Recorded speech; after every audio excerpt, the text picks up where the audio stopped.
Argentina সেপ্টেম্বরে বিশ্বকাপ বাছাই পর্বের শেষ 2 ম্যাচে ভেনেজুয়েলা ও ইকুয়েডরের মুখোমুখি হবে। এ উপলক্ষে কোচ লিওনেল স্কলোনি ঘোষণা করেছেন 31 জনের প্রাথমিক স্কোয়াড। স্বাভাবিকভাবেই আছেন লিওনেল মেসি।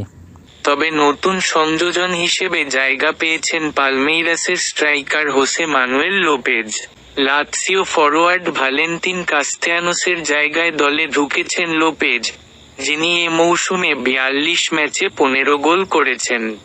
গত জুনের স্কোয়াড থেকে বেশ কিছু পরিবর্তন এনেছেন স্কালোনি। এনজো ফার্নান্দেজ, নিকো দোমিঙ্গেজ ও ভালেন্তিন বার্কো বাদ পড়লেও সুযোগ পেয়েছেন হুলিও সোলের, অ্যালান ভারেলা ও ভালেন্তিন কার্বোয়ানি। চোটের কারণে 1 বছর বাইরে থাকার পর আবার ফিরেছেন কার্বোনি। সম্প্রতি জেনোয়ার হয়ে তিনি চমৎকার 1 গোলও করেছেন।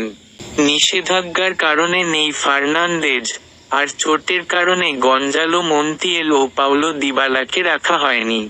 তবে ম্যান সিটির তরুণ তারকা ক্লদিও এচেভেরি ও রিয়াল মাদ্রিদের 18 বছরের মিডফিল্ডার ফ্রাঙ্কো মাস্তান্তুয়ানোকে স্কোয়াডে রেখেছেন স্কালোনি। এদিকে ইতোমধ্যেই বিশ্বকাপে খেলার যোগ্যতা নিশ্চিত করেছে বর্তমান চ্যাম্পিয়ন আর্জেন্টিনা। দক্ষিণ আমেরিকার বাছাই পর্বে 16 ম্যাচ শেষে 35 পয়েন্ট নিয়ে তারা শীর্ষে।